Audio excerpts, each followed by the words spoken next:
ও গণ আকাঙ্ক্ষার এক ইতিহাস। মুক্তিযুদ্ধের চেতনা থেকেই জন্ম নেয় জুলাই গণ অভ্যুত্থানের প্রেরণা। একটি বৈষম্যহীন ভবিষ্যতের দাবিতে রাজপথে নেমেছিল দেশের তরুণ সমাজ। কিন্তু ন্যায়সঙ্গত অধিকারের উত্তর যখন এলো অহংকার, কটূক্তি আর চরম উস্কানি হয়ে।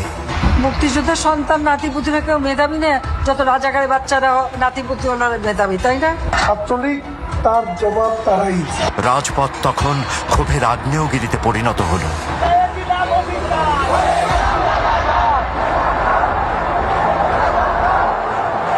সেই রাতে শুধু একটি তালা ভাঙেনি, ভেঙে গিয়েছিল ভয়ের দেয়ালও। যাদের আটকে রেখে আন্দোলন থামিয়ে দেওয়ার চেষ্টা হয়েছিল, সেই নারীরাই সবার আগে রাজপথে নেমে জানান দিল, ভয় নয়, ইতিহাস সাহসের পরিচয়ে লিখতে হয়। ফ্যাসিবাদী সরকারের নির্দেশে শুরু হলো চরম দমন পীড়ন। রাজপথ কাঁপতে লাগলো টিয়ার শেল, সাউন্ড গ্রেনেড, গুলি আর সামরিক হেলিকপ্টারের শব্দে। যাত্রাবাড়ি থেকে উত্তরা, চট্টগ্রাম থেকে রংপুর, রাজপথ পরিণত হলো রণক্ষেত্রে। কিন্তু তরুণদের এই ত্যাগ দাবানলের মতো ছড়িয়ে পড়ল পুরো দেশে। 18 জুলাই আন্দোলনের মোড় ঘুরিয়ে দিলেন প্রাইভেট বিশ্ববিদ্যালয়ের শিক্ষার্থীরা। রোকেয়া সরণি থেকে রামপুরা রাজপথের নেতৃত্ব তুলে নিল নতুন এক প্রজন্ম। সেদিন তারা শুধু মিছিলে যোগ দেয়নি, আন্দোলনকে দিয়েছিল নতুন গতি। আন্দোলনের ছবি আর ভিডিও যখন সীমানা পেরিয়ে বিশ্বের কাছে পৌঁছে যাচ্ছিল, ঠিক তখনই ফ্যাসিবাদী সরকার বন্ধ করে দিল দেশের ইন্টারনেট। আমরা ইন্টারনেট বন্ধ করতে বাধ্য হই, কখনো ইন্টারনেট শাটডাউন হয়। আমরা ইন্টারনেট বন্ধ করিনি।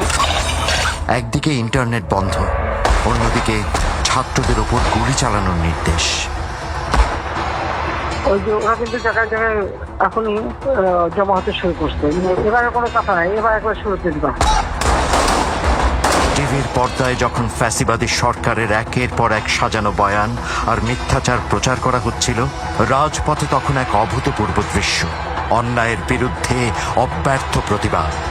যে পিতা সন্তানের লাশ শনাক্ত করতে ভয় পায়, আমি তাকে ঘৃণা করি। বাবা মা সন্তানের পাশে দাঁড়ালেন, শিক্ষকরা ক্লাসরুম ছেড়ে রাজপথে নামলেন, রিক্সা চালক, শ্রমিক হাতে তুলে নিলেন প্ল্যাকার্ড।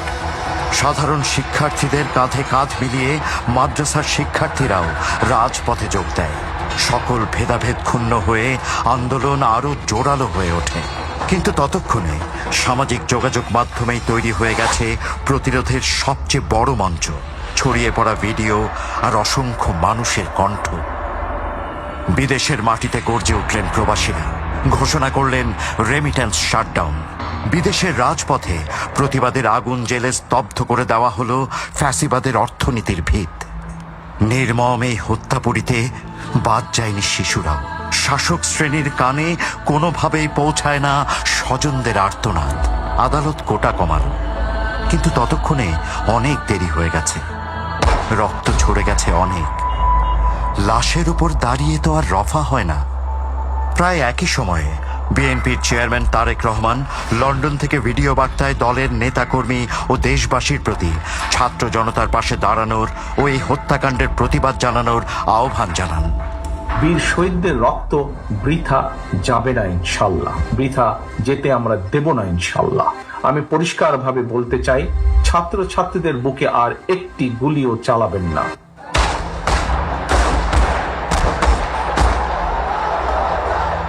জুলাই মানে প্রতিরোধের অগ্নিঝরা গান, জুলাই মানে জেগে ওঠা বাংলাদেশের প্রাণ। মোরা ঝঞ্ঝার মতো উত্তম, মোরা ঝরনার মতো চঞ্চল, মোরা বিধাতার মতো নির্ভয়, মোরা প্রকৃতির মতো। নির্দেশনা একটাই, দাবি একটাই, দফা এক, দাবি এক, খুনি হাসিনার পদত্যাগ। 4 আগস্ট সারা দেশে একদিনেই 150-র বেশি মানুষের মৃত্যু। কারফিউ জারি হলো। হাইওয়ে জুড়ে বসানো হলো চেকপোস্ট। ঢাকামুখী প্রতিটি পথ বন্ধ করার চেষ্টা হলো, কিন্তু মানুষকে থামানো গেল না। রাত নামতেই দেশের আনাচে কানাচে থেকে ছোট ছোট দলে মানুষ পথ ধরল ঢাকার দিকে। কেউ পায়ে হেঁটে, কেউ খাল বিল পেরিয়ে, কেউ পরিবারের কাছে শেষ বার্তাটুকু রেখে।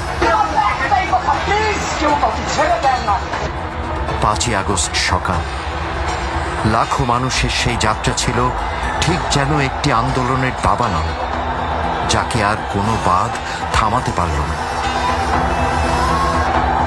বিকেল ঠিক 3টা, ছাত্র জনতার এই অদম্য সাহসের মুখে তাসের ঘরের মতো ভেঙে পড়ল দীর্ঘ 16 বছরের স্বৈরশাসন।